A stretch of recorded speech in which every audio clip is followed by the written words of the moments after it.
This is The Resilient Life, where we believe that every human will struggle in this life. Our challenge is to struggle well. I'm Ryan Manion.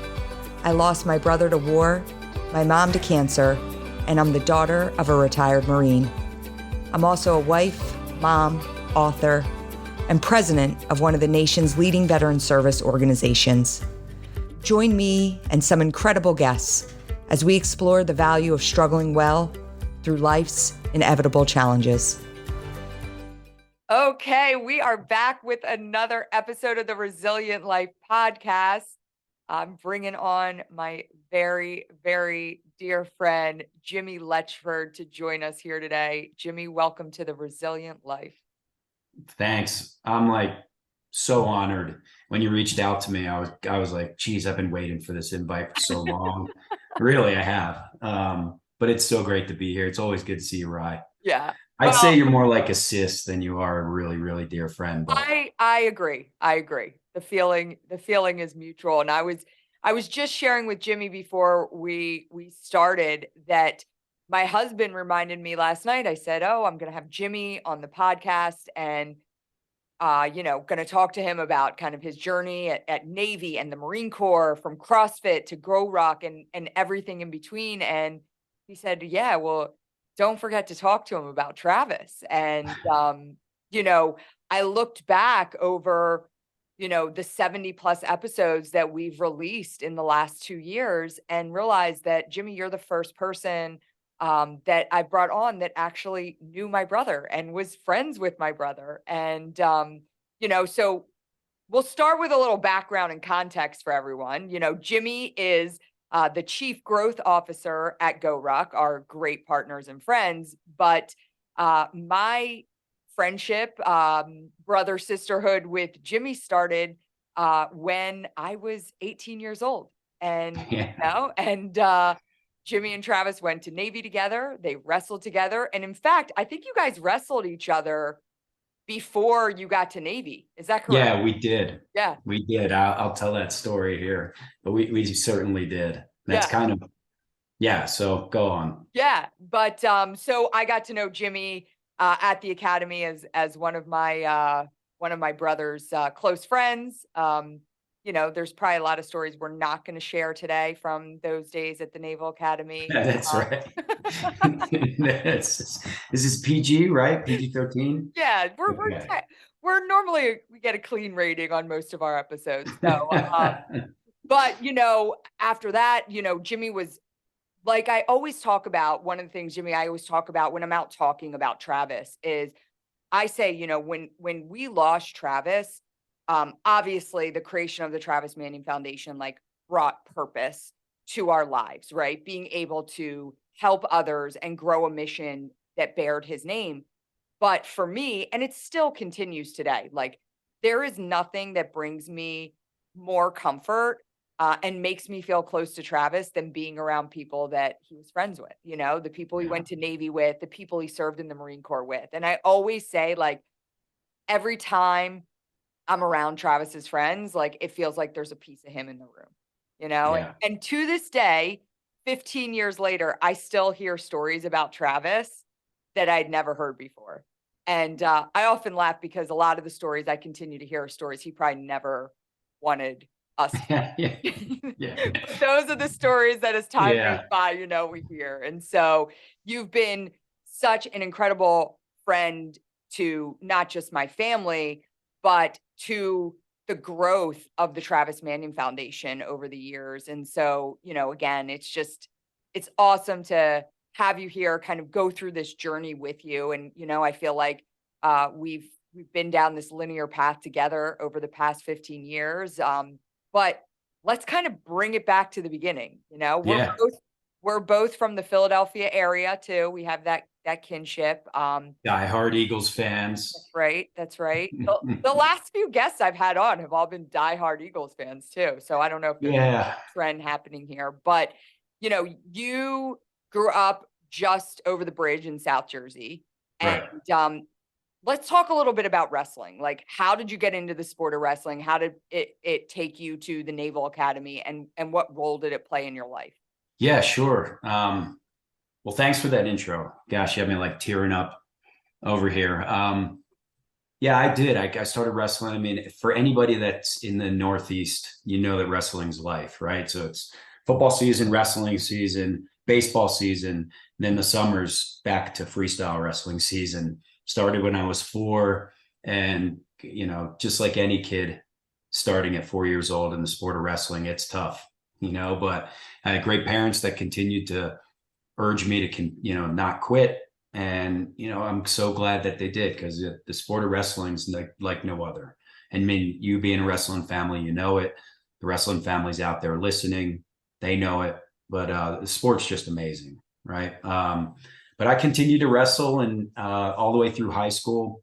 And my desire to play football in college outran my ability to grow to the size of a football player, and so I actually just continued to wrestle. Like, it was being recruited pretty heavily by a number of universities, but I knew after going to a father-son wrestling camp with my dad when I was 8 that I wanted to go to Navy. And the reason being, there was a jet outside the wrestling room. That was the only reason. I mean, I was going to camps all over the place, but this school, for whatever reason, had a jet sitting right outside the wrestling room. So I was like, this is the place. Yeah. And as I was growing older and everything, and I got more and more interested in the Naval Academy, I was just like, wow, this is a pretty great institution.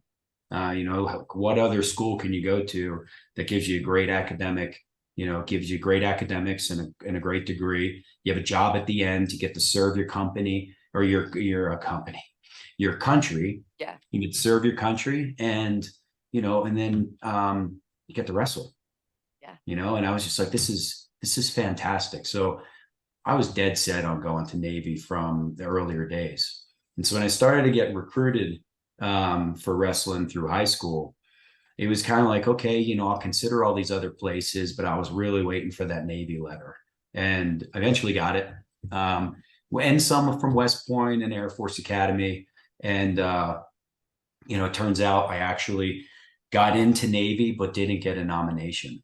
And Wow. So for those of you who don't know, for the academies, you need to get into it academically, but it needs to be coupled with a nomination from a congressman or woman, senator, or someone of office of that caliber. So each state, depending on the density of the state and the applicants that have applied to the academies, get a certain amount of nominations, and when they're gone, they're gone. Yeah. And so, yeah, I wanted to be a SEAL so badly. So I got into West Point and got the nomination. I got into Air Force Academy and got the nomination. Got into Navy and didn't get the nomination. So I had to do a year of prep school. And I know exactly when that moment happened that I didn't get the nomination too. I don't think I've told anybody this, and certainly not in a public forum, but I think I'm going to do it here. Yeah. I was in the board. It's normally a board. The Senate, you really don't meet with the senator or the congressman, right? Right. There's like a nominating committee, essentially. Correct. Yeah. Correct. And I remember being in there. I mean, I was so buttoned up. This was my moment. I was physically and mentally fit. I mean, I was training to be a SEAL, right? And I was just, this is where I wanted to go. And I got in there and I was killing the interview. And they were like, so when you graduate, do you know what you'll be commissioned? And I was like, yes, I do. In fact, you'll be a second lieutenant in the Marine Corps, or you'll be and I remember just thinking to myself at this moment, I'm like, this is wrong. You would be an ensign in the Navy. But I just hiccuped in my brain, and I was like, what a silly name. I'm going to say an ensign. And they're going to be like, what? Like, what's an ensign? And I totally just didn't answer the question. And they're like thinking, I know they're thinking in their mind, like, this guy wants to be a SEAL that graduates from the Naval Academy, and he doesn't even know what he's going to get, commissioned as. Right. And so sure enough, I didn't get the nomination. I need to go to prep school. And that took me to Blair Academy, which is arguably the best wrestling high school or prep school in the nation. I mean, proven by the numerous and repetitive national prep championships, and I mean, my entire team went and wrestled for a Division I wrestling school. So yeah, that's kind of the wrestling journey. And that kind of brings me to like how I met Trav, So when I was at Blair doing my prep year, because I was like, you know what, I'm not going to go to West Point. Can't see myself in the Army, which today I actually, if I knew some of the things I know now about the Army and some of their special groups, I'd probably reconsider that decision, but I wouldn't have met you, Trav, or my bride. But so I didn't do West Point, didn't do Air Force Academy. I was like, you know what, I'm gonna do a year of prep school. So Blair Academy up in North Jersey, just fantastic academics, amazing wrestling program, amazing people there. And I was on the prep team. And so you get the prep team that is all 1 year collegiate guys, like a year before they go to college. Yeah. And we just wrestle colleges, Division I colleges. Normally they're JV team, right? So you're wrestling high caliber teams, getting a lot of experience, but you're not using any of your eligibility for college. So it's an enormous benefit. But end of the year, I get to prep nationals. A week out, I dislocate my elbow. And it's just kind of like, I've gotten all the way here, get this big brace to hold it in and everything. And I'm like one of the top candidates to win the nationals, right? And I'm feeling good and everything. I go in, wrestle my first few matches and just clean up, get to the number 2 seed and get in there, tweak my elbow a little bit, lose the match by like a point, I think. And I was like pretty bummed. Get to the consolation finals, and guess who I'm wrestling? Travis Manion. Now, look, at this point, I had no idea who Travis was, Sure. And then again, it's at this point, I'm just like, so we call it go in the Marine Corps. I was like, I'm internal, right? I'm just like, just licking my wounds, thinking about myself. We get to, it's a battle, right? I was like, Travis, as if anybody knew Travis, was like, this kid's got tree trunk legs. He's a monster upper body. Like he's just a house, right?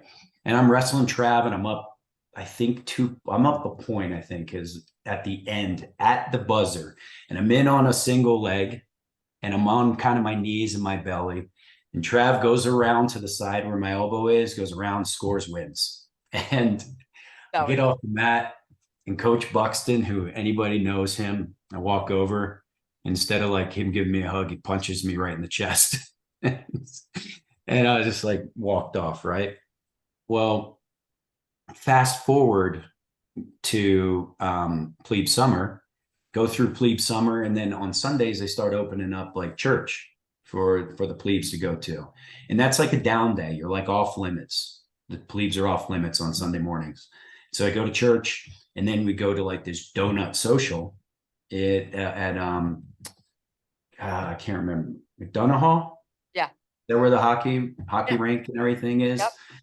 Yeah. And so we go into McDonough, and I'm just around, just like, this is just great. No one's bothering me. It's quiet. Up walks Trav with this big smile on his face, and he introduces himself. Well, I didn't recognize the name. I just kind of like, so you had no clue that you had wrestled him in the national. None, but I could see his ears. He knew who you were. Yeah, of course he did. Of course he did.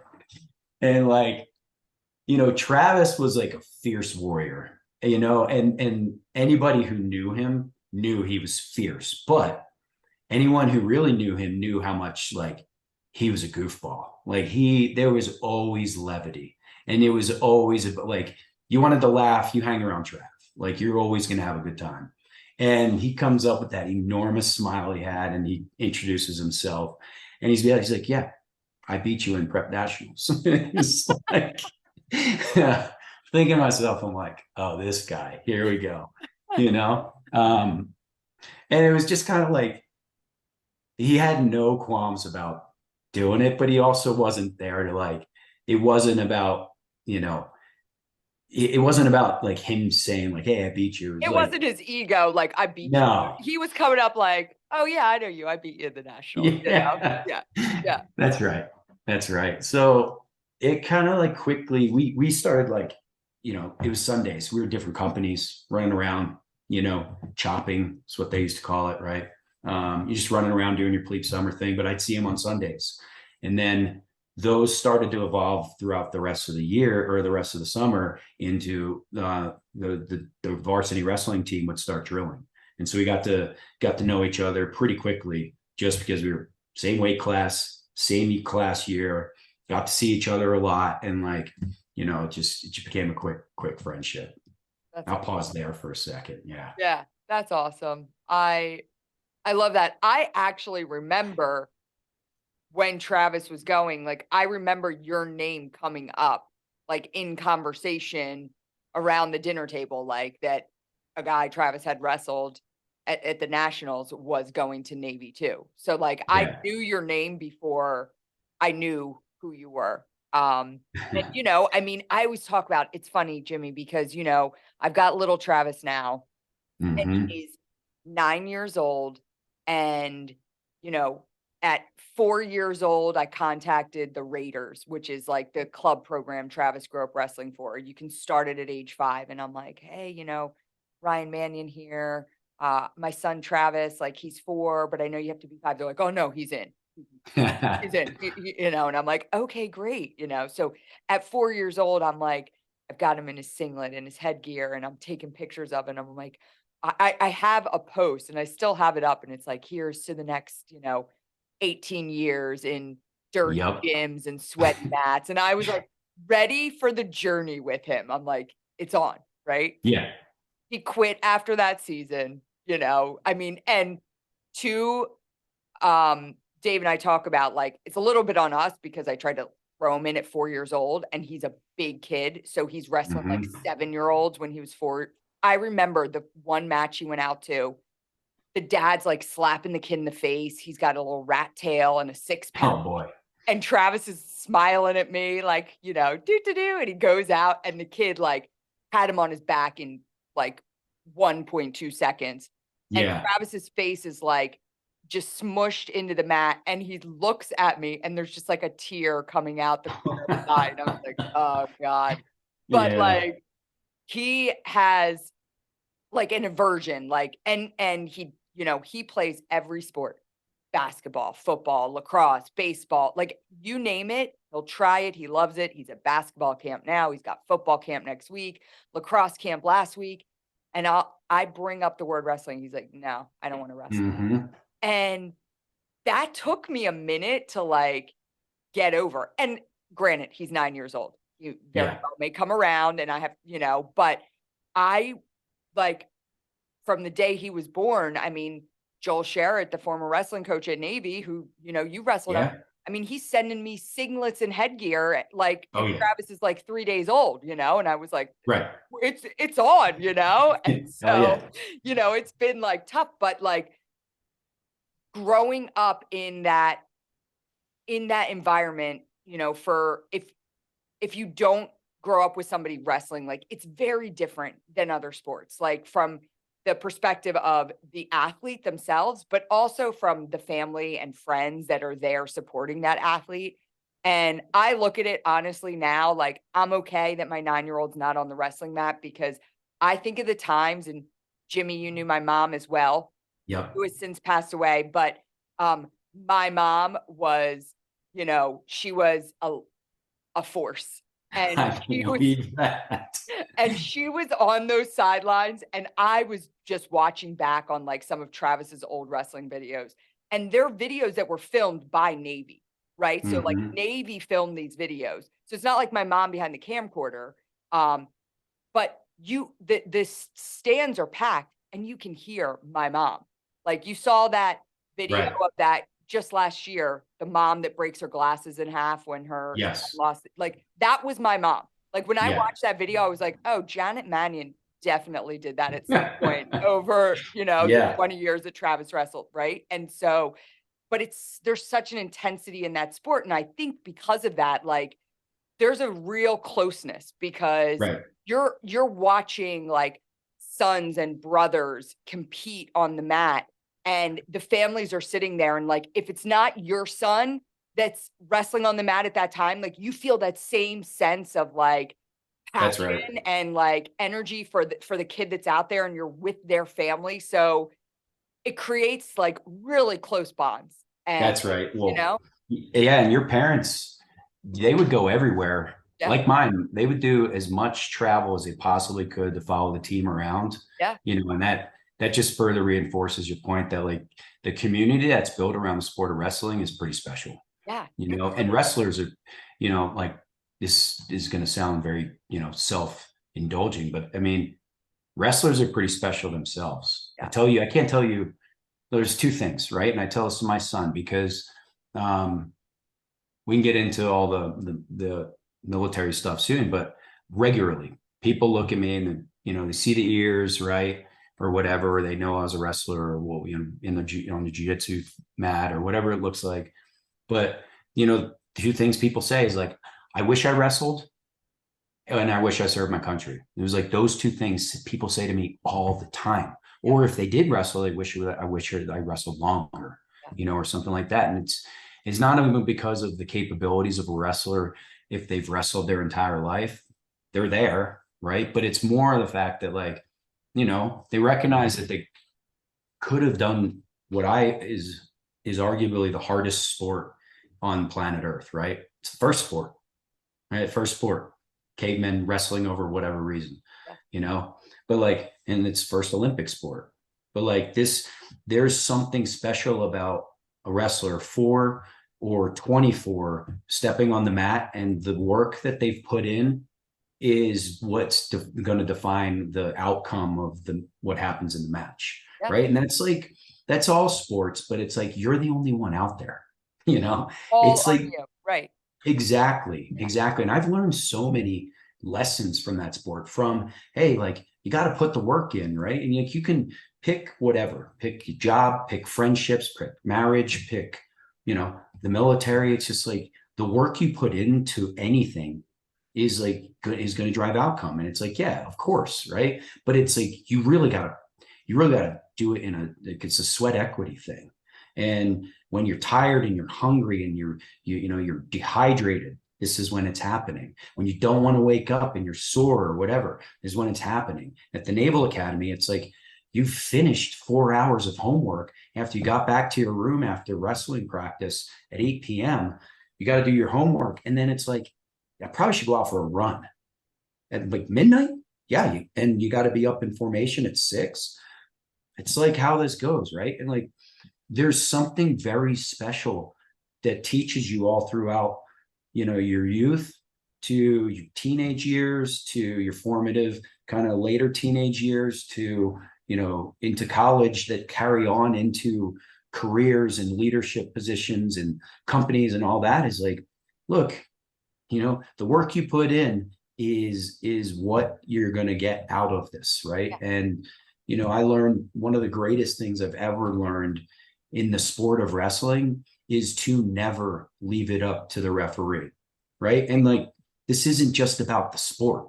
I'm not talking about wrestling at all here. And that like, it's about like, if you leave your outcome up to somebody else, like that's your fault. Yeah. Right. And there's been some moments in my life where I left it to the referee, the proverbial referee. And it's like, I've recognized those. And if I didn't have that in the sport of wrestling, like if I didn't experience those moments where it's like, hey, if you weren't like, Nate, if you wouldn't have lost the match if you were only up by 1 point, right? It's your fault. Yeah. Whether that ref made the right call or not, you're winning by 3 points, you wouldn't have lost that. Or if you dominated the match a lot more, or you went on an extra run, or you didn't cut so hard and your nutrition was better, you would have won that match. Like, don't leave it to the referee. And I've had those moments in life where it's like I left it there, and I had the mental fortitude to actually be like, this is your fault. Yeah. There's all this stuff happening out on the outside, but at the end of the day, this is your fault. And that's like, you can't get that from very many sports. And so just to put a bow on this, this sport is just you, mano a mano. You can't blame it on somebody else. And it's like some would say it's actually just, an individual sport, but it has that team aspect. Yeah. And your team counts on you to win your weight, to win your match, to be prepared, to work hard. And there's something very, very special about that. And I really believe does translate very well to what Travis and I actually got back into. Yeah. And, I tell the story a lot too, just like, again, wrestling being, kind of thought of as a very individual sport. Travis, as you know, like his junior year, he suffered like a career ending shoulder injury, right? Yeah. Like Yep. that senior year, um, obviously he doesn't have to cut weight in the way that he used to. And coach comes up to him and says, you had since graduated. Yes. But the coach comes up and says, they're about to wrestle Army and, you have to beat Army. I think if you know anything about the service academies, like That's must right. win. The whole season is dependent on if you beat Army in every sport at Navy. Like you can be 0-20, but you better be 1-20. You better have that Army win. That's right. So they were coming up against Army and, they said to Travis, we need you. And I don't remember the schematics about it, but basically they had to put Travis into the lineup. And so he had to cut weight. He had to cut probably close to 20 pounds in a very short amount of time for the team, right? To get up into that lineup. And then they switched it up after the fact. He didn't end up wrestling, but I look back, the two things when I watch, I did not wrestle, but I grew up in a wrestling family. My uncle, who really mentored and trained my brother growing up, I watched him put these fundamentals into Travis as he was growing up. And the first thing was discipline, discipline at an early age that you can't compare to anything else. Like you can say, you got to work hard at this sport. You got to do this. You got to do that. There's no other sport where you have to showcase discipline like you do with wrestling. Like I remember Friday nights in high school coming into our basement and being like, oh, I'm going out. You want to come to a party? And Travis is sitting there in a plastic suit with a pack of juicy fruit gum. And he's chewing one stick at a time and spitting into a little paper Dixie. That's right.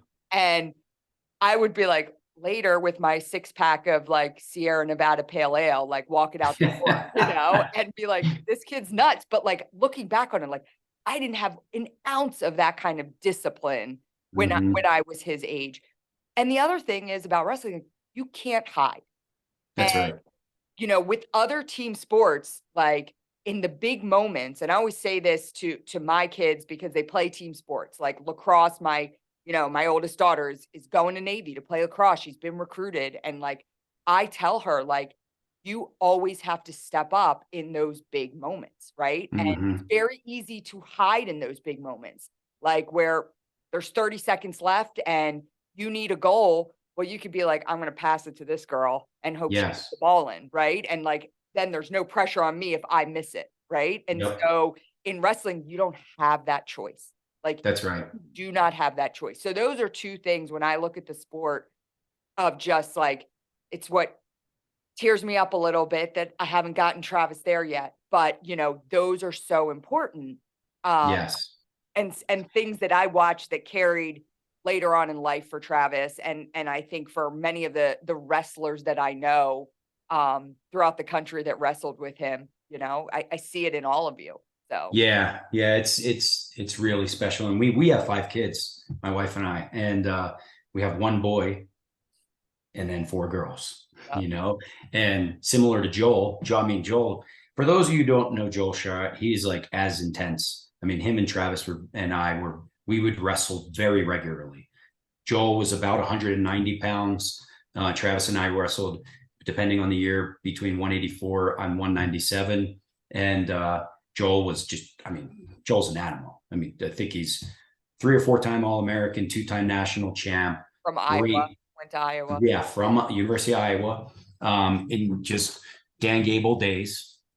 He's, honorary Marine Corps McMap kind of guy. He helped put together the Marine Corps martial arts program just because of the the thought and the intensity and the understanding of hand-to-hand type of combat, right? But Joel Joel had 4 girls, and I don't know if you know Fergus McTaggart, but Ferg's a little Irishman out of Orange County, California.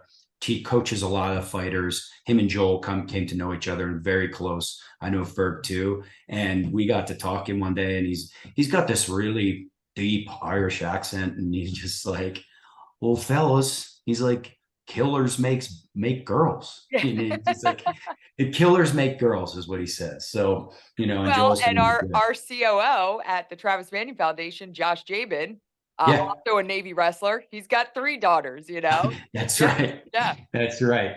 And there's exceptions, but if people start thinking about some of the guys, you're just like, like, you'd expect, I always expect, I didn't have any sisters, right? I don't have any sisters. But like, I didn't grow up around girls in my house. Right.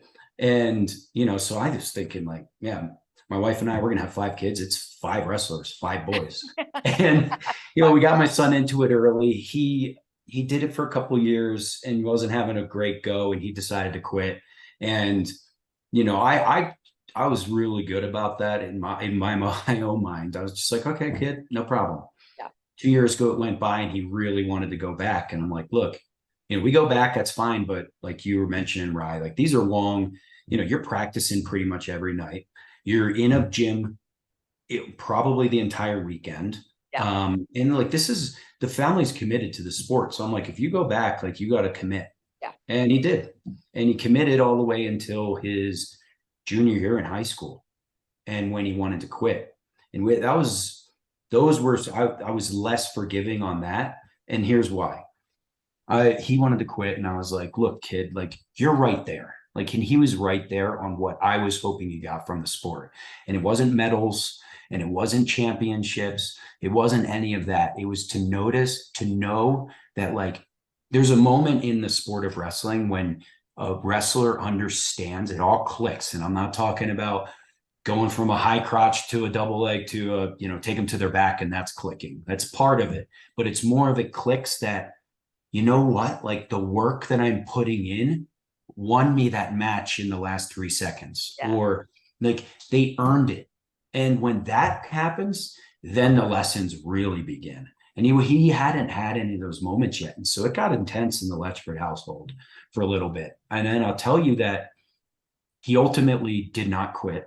And he continued on for the next following 2 years, where he became the captain of the team for both years.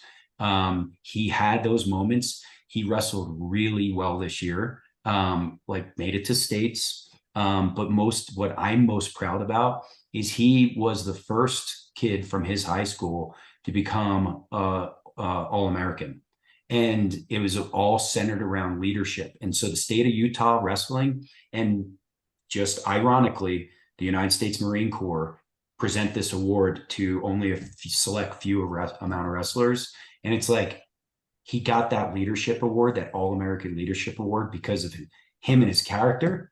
I'm like tearing up. Awesome. But him and his character, but because he didn't quit. And it wasn't about like the championship, because he's a good wrestler, but he's not going to be recruited, and he knows it. He doesn't want to be. He's got an academic All-American. He's got an full academic ride to Arizona State for architecture.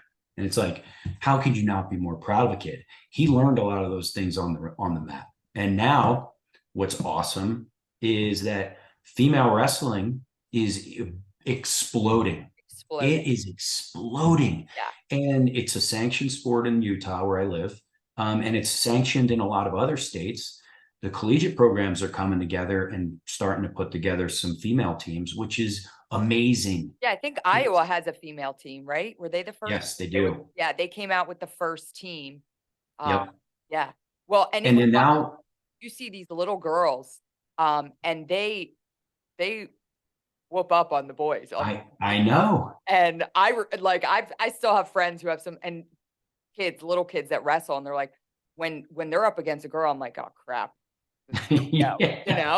Yeah.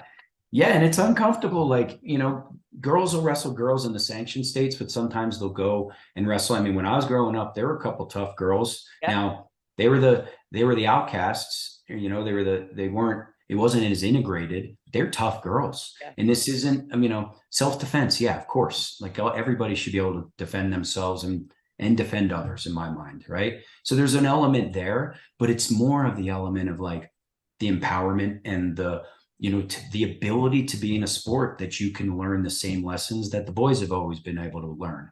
Yeah. And so I volunteer time at the high school, and half of the kids are boys and half the kids are girls. And it's great to see them get the confidence, you know, get those lessons. And like, I'm pumped. I'm pumped that like when I grow up, all I want to do is be a wrestling coach. It's cool to see. I love it. Yeah. I feel like I could, you know, again, never stepped on a wrestling mat, but I feel like I could talk wrestling forever. I wore my Navy wrestling. Yeah. Thanks for doing that. Well, Go actually, Navy. it's Travis's old one, but I love this. So okay, well, let's fast forward a little bit. Obviously, you know, you and Travis spend some wild years at the Naval Academy, having That's right. fun, you know, getting loose, wrestling hard. And while there, September 11th hits. So, That's right. you know, like pivotal change for everybody at Yeah. Academy. You guys. Yeah. I just got goosebumps because I remember that. I mean, everyone that was of age, you know, to remember things, remembers where they were. Yeah. Yeah. And Well, I was in it. Yeah, go ahead. I mean, I think about when Travis went to the academy, you know, my dad's a retired colonel in the Marine Corps. And like, my perception of the military was not scary, was not, you know, my dad served in probably the most peaceful time frame in American history, you know, Mhm. 30 years. But like my memories of my dad were like every other weekend he went to work for the Marine Corps. And, you know, when he got out of active duty, when he went into reserves, you know, but every other weekend, and he'd go and do like 2 weeks of cold weather training and 2 weeks of Mhm. warm weather training. But again, it wasn't, there was no talk of war. I mean, I guess we had the first Gulf War. My dad, you know, was like, I'm going to Kuwait. And then next thing you know, the war was over and he didn't go. Like Right. that's how it started as quickly as it ended. But so when Travis went to the academy, you know, I looked at it as like, you know, he's going to kind of follow my dad's line. Like maybe he goes Yeah. into the Navy, maybe he's an ensign, a SWO, whatever, but like he's going to do, you know, some time in the military. And then September 11th hits and everything changes. And, Yeah. you know, for us, I think about you guys and, you know, you guys are barely graduating and your friends are already dying in Iraq. Yeah, that's right. And, you know, that had to be like a really tough pill to swallow and had to make things like different for you guys there. Yeah, it's certainly, I mean, you nailed it. And like back to the like, hey, why wouldn't I want to go to Navy? It's like, you know, I get to serve my country. And at that time it was, you know, I get to travel the world, you Right. know, and do cool stuff with Yeah. cool people, with cool gear, you know, in cool places. Yeah. And then September 11th happened, and I was in economics class, and you know, I remember the teacher, he was just like one of the toughest teachers I've ever had, actually.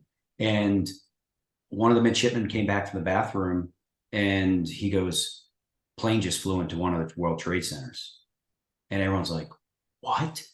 Now you got to think about, you know, this, and a lot of people will, but like the caliber of student there, you know, like they're immediately going to understand what the gravity is in that, different than probably another, you know, 19, 20-year-old college kid in an economics class, right? So everyone's like, what? And the instructors just kind of looked at me. He's like, okay, well, we got to keep going. We got to move this class. And everyone's like, really? Like, do you realize what's happening right now?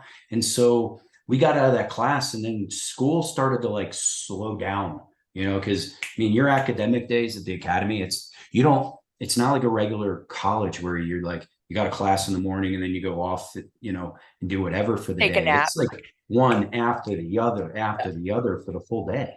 And so, but things started to stop and people started to congregate around like news stations. And then the second one happened.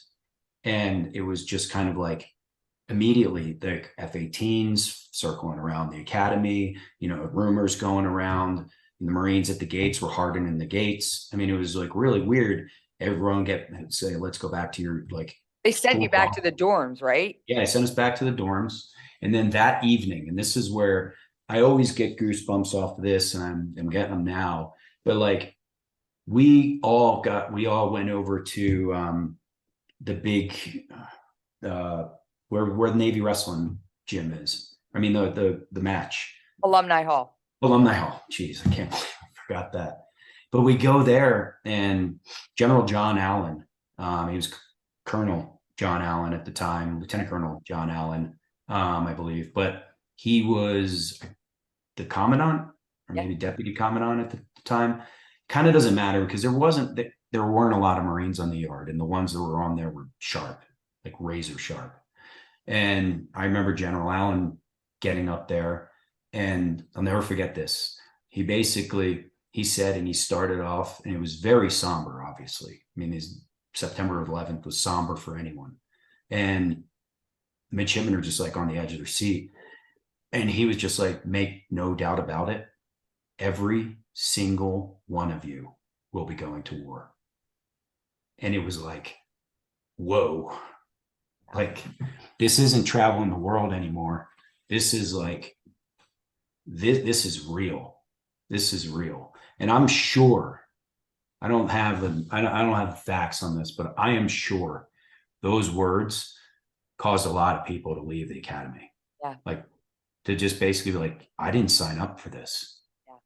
You know, and for some of them, it was like like for myself, I was like, you know, I kind of didn't even know I was signed, but this is what I'm here for.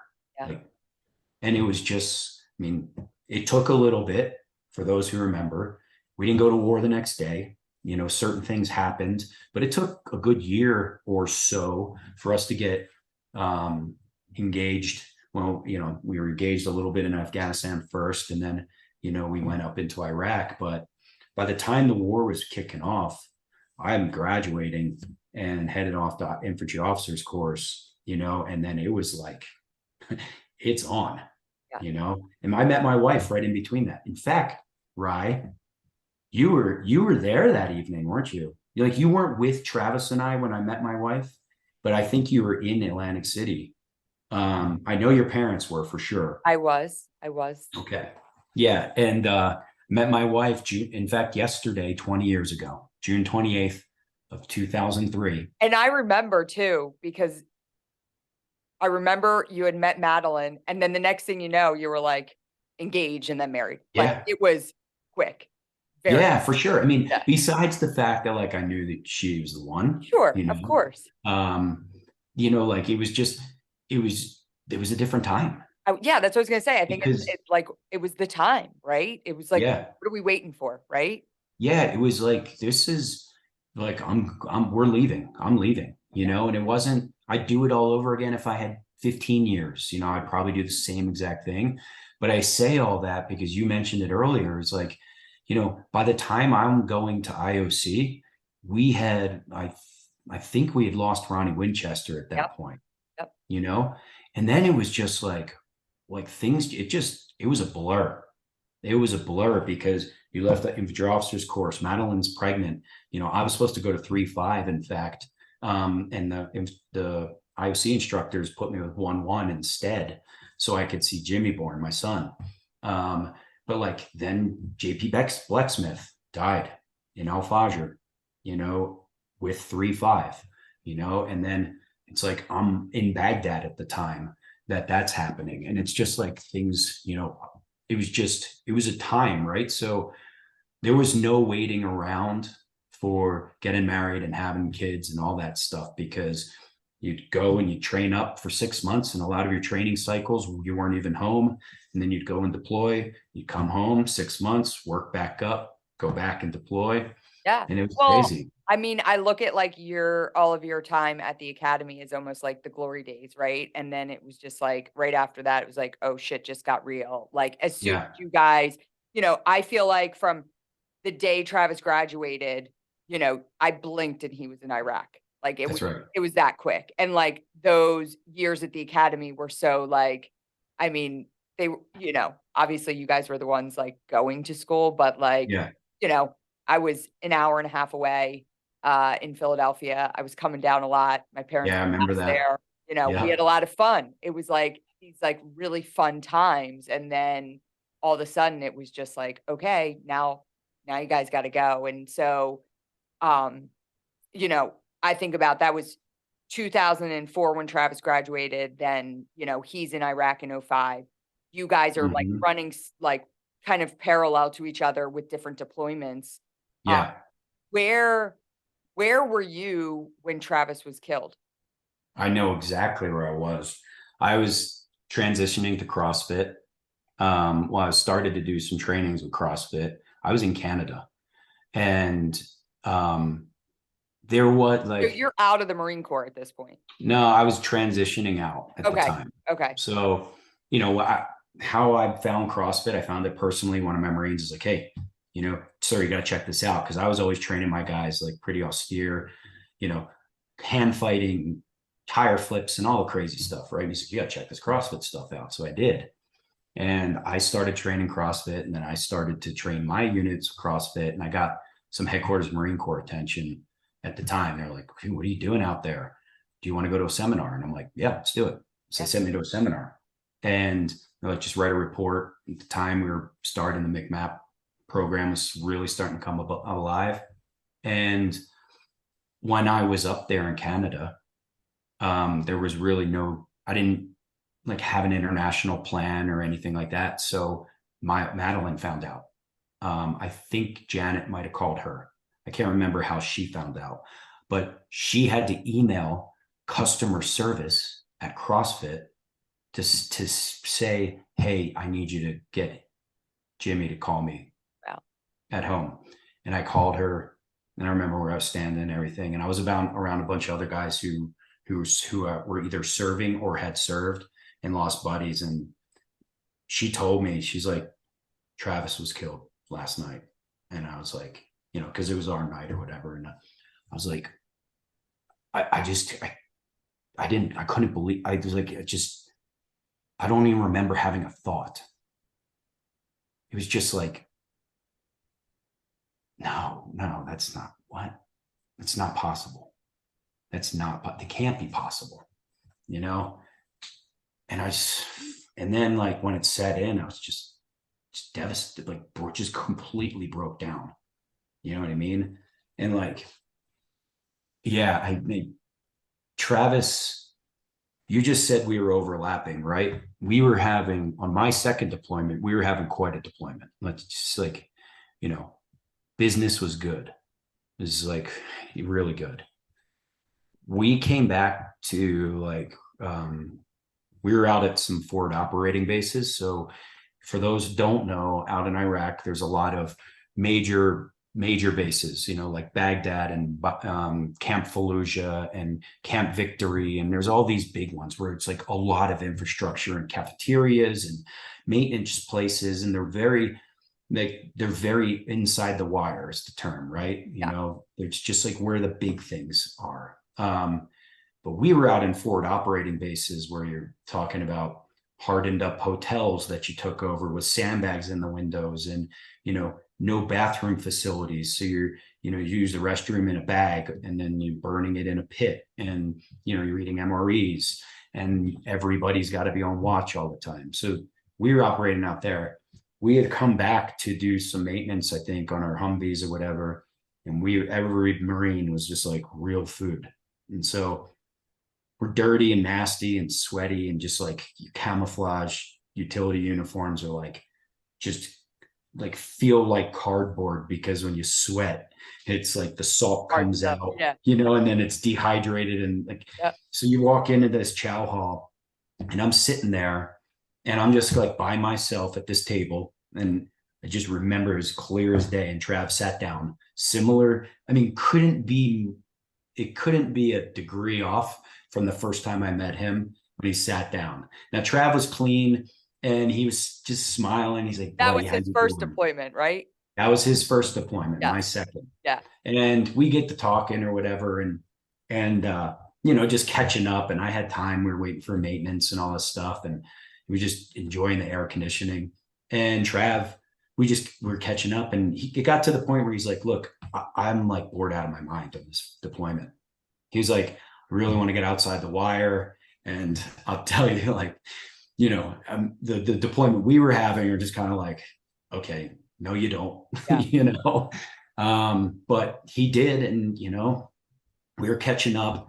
Madeline, in fact, had our first daughter on this deployment, right? I remember coming back. I think we did like, it was like a 6 or 7 day operation. We came back, and at the time we were at Abu Ghraib. Abu Ghraib's a prison. At the time, there were some soldiers that were taking photos of some of the high value targets, and the terrorists at the time, you know, I can't remember which group it was, but they took serious offense to it. It was really disrespectful. So Abu Ghraib was getting wrecked. And so my unit went in to go support that and clean up the mess. But we got back from a mission. It was super late. It was like Hollywood style, where I got on a sat phone because I knew she was due sometime soon. And they were like, helicopters taking off. And I mean, it couldn't have been more Hollywood. I remember looking, you know, like looking and seeing chem lights everywhere. It was pitch dark, you know, seeing like the green lights from the Chinooks and everything. I mean, it was pretty crazy. But I called, and she was staying back in Jersey for help because we had our son, and he was only, you know, a year and some change old. And I call home, and it's like, I don't even know what time it is at this point. And my dad answers the phone, and I think it's like 2 a.m. And he's like, "Hey, congratulations." And I'm like, "For what?" He goes, "You didn't get the Red Cross message?" And I'm like, "No." He's like, "Madeline had the baby like, you know, whatever, day and a half ago or something." I'm like, "What, really?" And I hang up the phone, and I call the hospital and everything. And they're like, "Sir, it's past visiting hours." And I'm like, "Yeah, I'm not visiting. I'm calling." She's like, "We can't." I'm like, "Look, this is her husband. I promise she wants to talk to me." She's like, "Sir, it's past visiting hours." I'm like, "Ma'am, do you hear this delay right now in the phone?" I was like, "I'm on a satellite phone calling from Iraq. I'm sure she wants to talk to me. Can you please put me on the phone?" Yeah. And she ended up doing it, right? And like, everything was fine with the baby or whatever. But I was telling Travis this story, and when I got home, like, I told him, I was like, when I get home, she's gonna be like 4 months old, you know. And it was like, you know, I almost, like, I told him about a couple close calls I had, and I was like, I almost didn't get to meet her. Like, you know, you got to imagine, like, this is my bro here I'm Yeah. talking to. Like, I'm an officer, he's an officer. We're best buds. Like, you know, even if we haven't seen each other for months, it's just like picked right back up. And so I'm telling him all this stuff, and I was like, she's gonna be 4 months when I get home. And he's like, "Well, what's the plan?" I'm like, "Well, I think I'm gonna go home and sign for our on-base housing, and then they're gonna come the next day or whatever." And he's like, "So they're not gonna be there?" And I'm like, "No, I don't think so. Like, we don't want to make a big deal. We just, you know, put the kid through it all, and you know, and all this stuff." And he's like, "I'll be there." And I was like, "What do you mean?" He's like, "I'll be waiting for you on the deck." And I was like, "Okay, cool, whatever. Yeah, sounds good, buddy." You know, like, whatever. Like, I'm still months out from this. He was about to finish this first deployment. Like, he was a few weeks away, and I've still got months. Yeah. Yeah. And sure enough, I arrived to the deck, you know, the parade deck, right? Come back on these buses, and you know, it's a big thing and all this stuff. And I get back to the parade deck, and there's Trav standing there with his Jeep. And he's like, "Here you go." He's like, "Do what you need to do." And so I did. And so then I go sign for the house and all this stuff, and come back the next morning. Travis, Mike Bigrig, and Luke Lazo all helped move all of my stuff out of storage where it was into the house that we just signed for, set it all up because Madeline and the kids were coming back the next day. So like we set the entire house up in a day, Wow. right? Had a couple cold beers or whatever. Luke and Biggie took off, and then Trav was about to leave, and everything. And we just like hugged it out. I was like, dude, you have no idea how much like this means to me. You know what I mean? Like that you were there, and all your help. You know, they must have had to take leave to do this stuff because he was like mine for 2 days. And that was the last time I saw Travis. Wow. Was at the end of that conversation. Wow. Yeah. And that's who he was. Like, yeah, that's totally who he was. He was the guy that always showed up. Like, I mean, Yeah. that's who he was. And That's right. I remember that first deployment, he would talk about how bored he was. And when he would call, he would be like, I'm so bored. And I, on the other hand, would think, thank God, I'm so happy you are so bored. You know, like he Yeah. loved it, you know. And so, you know, he ended up attaching to that MIT team. And, you know, I knew it was going to be very different, but I Yeah. take solace in knowing that he was doing what he wanted to do. Like That's right. he was right where he wanted to be. So That's for sure. That's for sure. I was just saying this at the Valor Open the other day. In fact, with Colonel, with your dad, you know, we were just reflecting on this whole thing, you know, because Travis, again, he's fierce. He's a fierce guy, you know, I mean, and that's like the nicknames that they gave him over there, right? Like, it's just, he's a fierce guy, but he's also like just a big, funny teddy bear, Yep. you know? And I was saying this, and I don't know, you can edit this out if you want to, but I know for a fact that picture of Travis on the Humvee where he's like pointing, oh, it's he's like 100% goofing off. 100%. I mean, and I know Trav's like, hey, go take a picture of me. I'm going to jump up there. And that's what Travis would do. And he'd get up there and he'd like look like he was given a command or whatever. 100%. Actually, right. I think it was actually the Navy doc that was shot that Travis pulled out. He actually shared that with us at the Manion Hall at Quantico when they did the dedication. He ended up coming, and he was like, and that picture had been used. It was like the front of the program, like Travis on the Humvee pointing like this. And he said something like, yeah, I don't know if Travis would have like thought that this picture would be used in that way. Like we were there when that picture. So like 100% that picture was like staged, like get me looking like totally macho and badass, like pointing into. That's right. Yeah. All right. We're going to fast forward because I mean, obviously we could talk for hours and hours, but so I don't want to gloss over CrossFit, but I also want to talk about Goruck.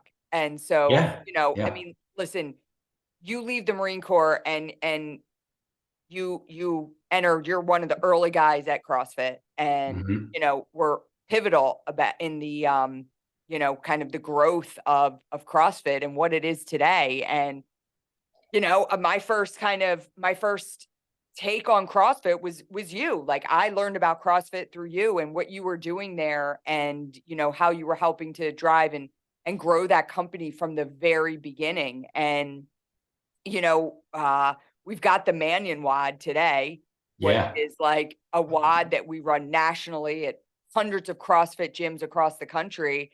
And I always tell the story because people are like, how'd you come up with this workout? I'm like, I didn't, you know, like Jimmy Letchford did. And I remember you telling me like, listen, this is the workout. The workout is, you know, back squats and running. And you would always say, because Travis's legs were like tree trunks and like, we're going to kill the legs in this workout. And so that was a very early hero WOD within CrossFit. That's right. Yeah. And so you helped bring that along. I share the story in my book of doing my first Manion WOD at the Naval Academy CrossFit gym with you and your wife and Carlo Picori, another Marine and Naval Academy grad. And Carlo halfway through is puking in a trash can. I'm like, I mean, it was like bad.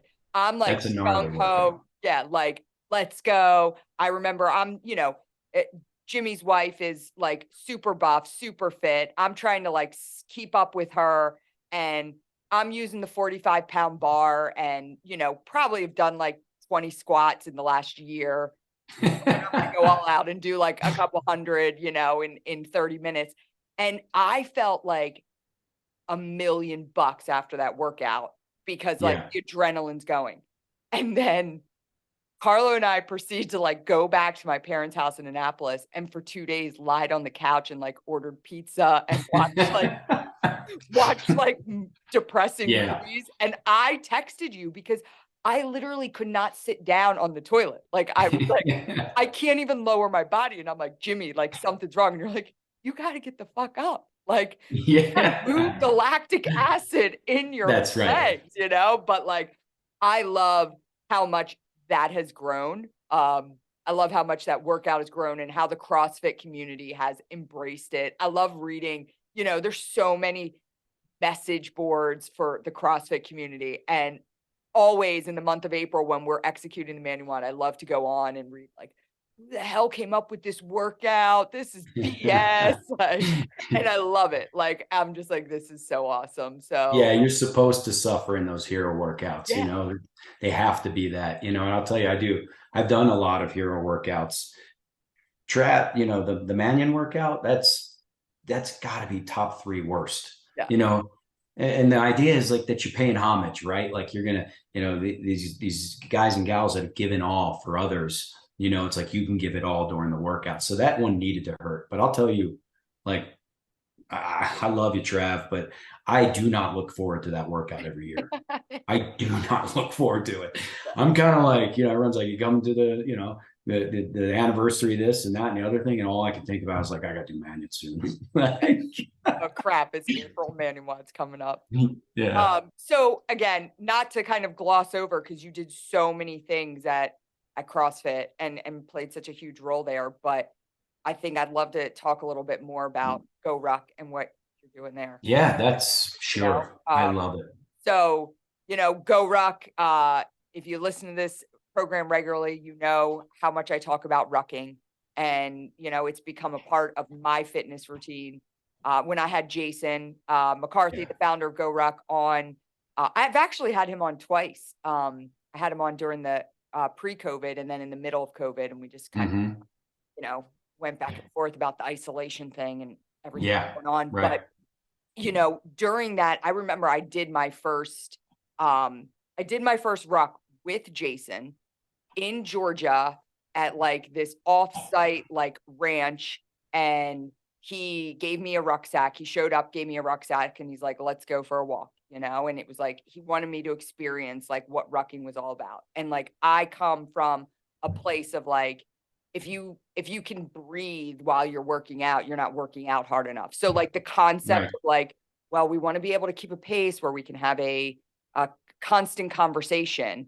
It was like, well, what's this all about? But I learned to love it and Yeah. ended up rucking the Marine Corps Marathon in 2019. Jason got me over the finish line because I was at mile 24 and I was like, I'm done. And he like Yeah. trots up alongside me. He's like, we're almost done, you know, like, and I'm like giving him dirty looks. And he's like, all right, we're going to shuffle to that sign. And then, you know, and he got me through those last 2 miles big time. Hmm. But like, I have felt like the strength and my strength, my body strength has gotten so much different with like I feel like I used to just run and tear my body down. And now I'm actually like making my body stronger.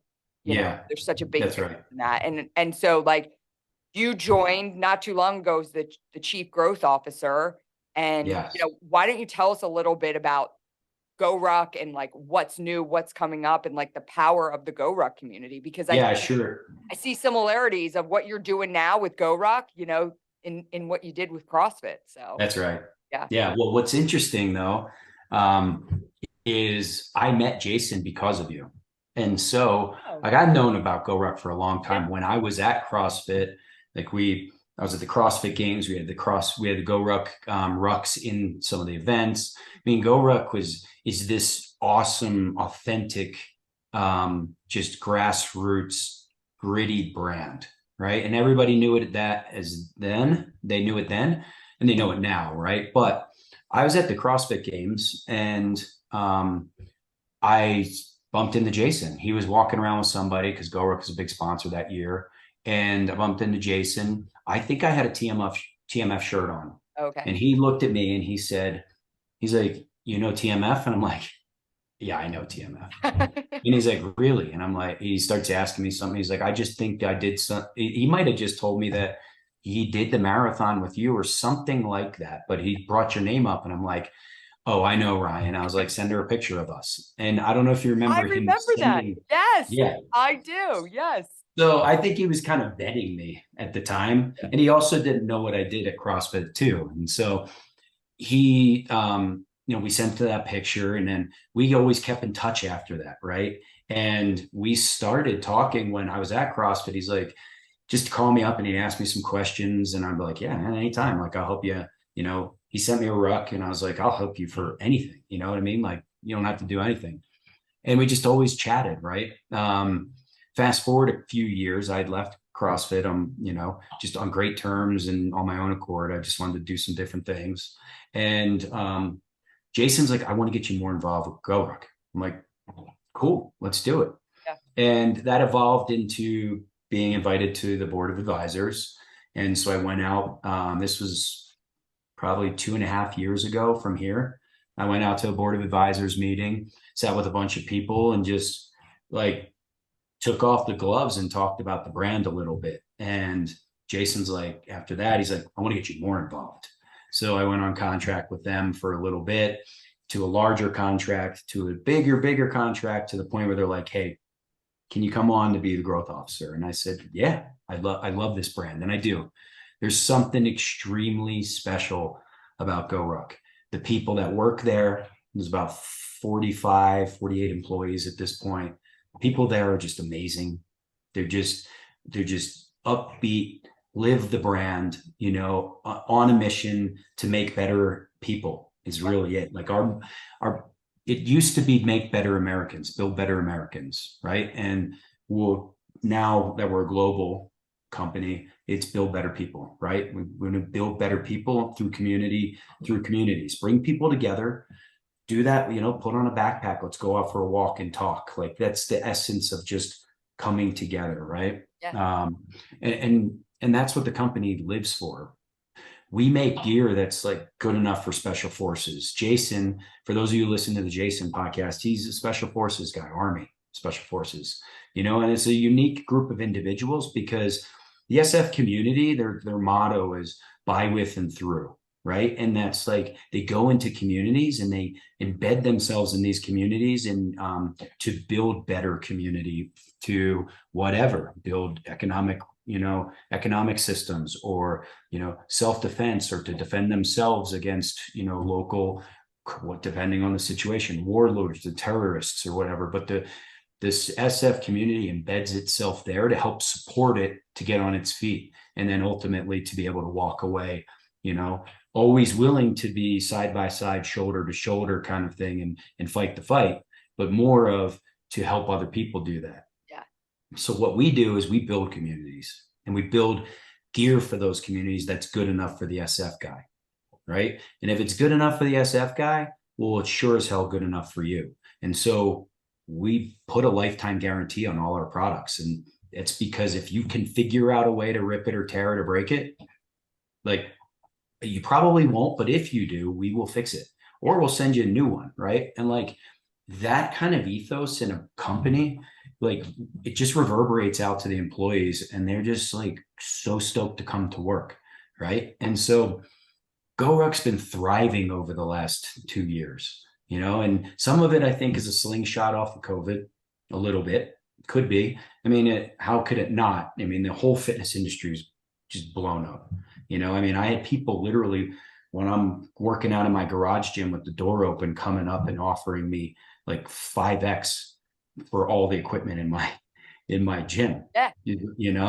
But like we have gear, we make great gear, and we make great gear for really people who want to go outside and do shit. Yeah. It's like you don't necessarily want to be in the gym. Put on a ruck and go out. Go carry that sandbag up the top of the hill and back down. And that kind of ethos and that kind of community has really just skyrocketed the brand. We're becoming a whole lot more like of a household name because we've really owned the rucking space, right? Like rucking, rucking is like a term that the military uses. Like you put in your backpack everything you need to live and fight. It's like water, food, ammo, sleeping systems, communications gear, batteries, you name it. And it ends up being a lot of weight. But like, and I'll tell you, the interesting thing is like, I feel naked when I go out without my rucksack on, even if I'm just going for a run, because even if I'm like, you know what, like my back's a little tight today. I don't want the weight. I actually want to like pick up the pace. I still wear my rucksack because I throw all my crap in there. I've got my water bottle. I've got everything in there. And it ends up still being like, all right, I've got 8 pounds of weight without even trying, but yes, so I love it for that. And I will say, like, the quality of the product is like top notch. The shoes, they're everything from the shoes to the boots that I wore on the last expedition I did in Puerto Rico, to the ballistic trainers I wear every single morning when I'm lifting, to the new Rough Runners, which I haven't gone on a run in them yet, but I'm going to do it this week, 4th of July week. I'm going to go on a nice run with them. But like the bags themselves, I mean, everything it's high quality, and you can tell it's like high quality, and you guys care about the product. And, for us at TMF, Goruck has been a tremendous partner for us. And I think because like you guys are a for-profit company, we're a nonprofit, but we essentially have the same mission, right? That's right. Like so it's just the synergy. It's not faked. It's totally authentic. We don't have to try and fit a square peg in a round hole. It just works. Yeah. And that's, I think, the beauty of what we are able to do together. For sure. How our communities just kind of mold right into each other. Yeah, that's right. And like so just talk on the product for 12 seconds. It's basically like we have a true R&D department, right? Like nothing goes to production unless it has been tested by us. Where a lot of companies, it's like their R&D department is like a ball full of pictures and mood boards. That's it. And I'll just stop there. But like our stuff, we put it through the ringer, and it does not go past Jason. Jason tests it all. Yeah. And if it's a female product, then he'll have somebody that he trusts, but he's the final say on all that stuff. So there's something really special about that. But like to the point of our partnership, I mean, besides the fact that, I love Travis. I love the Manion family. I love the mission. I love Janet. Janet called Mike Bigrig and I up, by the way. I'll just go here real quick. Janet called, she was Mrs. Manion to us, by the way. We never called her Janet. Yeah. But Mrs. Manion called Mike Bigrig and up. Another Navy wrestler, Mike Bigrig. Another great friend of Travis. But we were on the West Coast. So they had the 9/11 Heroes Run, the first one on the East Coast. And Janet called Mike Bigrig and I up. Jeez, can't get that one straight. And she said, you guys are doing the second 9/11 Heroes Run. And we're like, anybody who knew Janet, you did not doing as in running. You're like putting it off. Yes, yeah, exactly. And Mike and I were like, okay, So we were the second 9/11 Heroes Run in Orange County, California. I remember. We had like 500 people. Yeah, it was really cool. And you think about that, like that was like 14 years ago. Last year we had like over 90 locations across the world. 60,000 people come out. 60,000 people came out. And I always talk, like my dad always talks, Jimmy, about like the power of TMF is like that it's grassroots, right? It's like it's organic in how we grow our programs and our initiatives and our activations. And like that's the perfect example of it, Yeah. Well, yes. And so the synergies between like my position at Goruck and Jason's position, obviously at founder and CEO of Goruck, and our relationship with you and the people, like your staff, like I love them. I just love them. They're just great people. Like there's so many synergies between my staff and your staff, but like our whole mission, right? You want to know our growth plan? I'll tell you, here's the secret. It's soft. Like we come from special operations forces, right? Soft. Well, our whole growth plan is support our friends. Soft. That's it. Like we just like the whole special forces mission by, with, and through. Like that's what we do. Like we will stand shoulder to shoulder with our friends in the fight, or we will support anything they're doing, and that's it. And like what you all are doing at TMF like is so special. It's so special. And it's like it's without getting into any kind of the political talks or whatever, it's so important right now. It is so important to be touching our youth, to give, like to give. And not, I'm not talking financial giving, I'm talking about like give your whatever to the community. Right? You gotta give your time and your love and your efforts and your resources to your communities, right? And create leaders around that have character, that can stand up to what's right, and ultimately fight for others, whether that's in a physical domain, or it's just in a way where you can influence others to do good for others. Like what you're doing is pretty spectacular. We'd be fools not to be partners with TMF, so like the honor is all ours for sure. Well, I loved Goruck before, and obviously I love it even more now that you're a part of helping grow the brand. Jimmy, we could keep talking for hours, but Yeah. I'm going to close it out with the final question I asked to every one of our guests at the end. And that is, what does living a resilient life look like for you? Yeah, that is a tough one. Never leave it to the referee, and give, give to your communities, like give what you have to others, serve. Like I'm not saying you need to serve your country. I'm not saying that. I'm not saying you need to be a first responder. You don't need to join the armed forces, but like, give everything you have. Time's the most precious, the most precious thing in life. It's the most precious, it's the most precious thing we have, so never leave it to the referee, and give all you got to others. Jimmy, thanks for joining us. Yeah. Thanks Yeah. for having me. This is awesome. Thanks for joining us for another episode of The Resilient Life. Please make sure to like, subscribe, and share with your friends.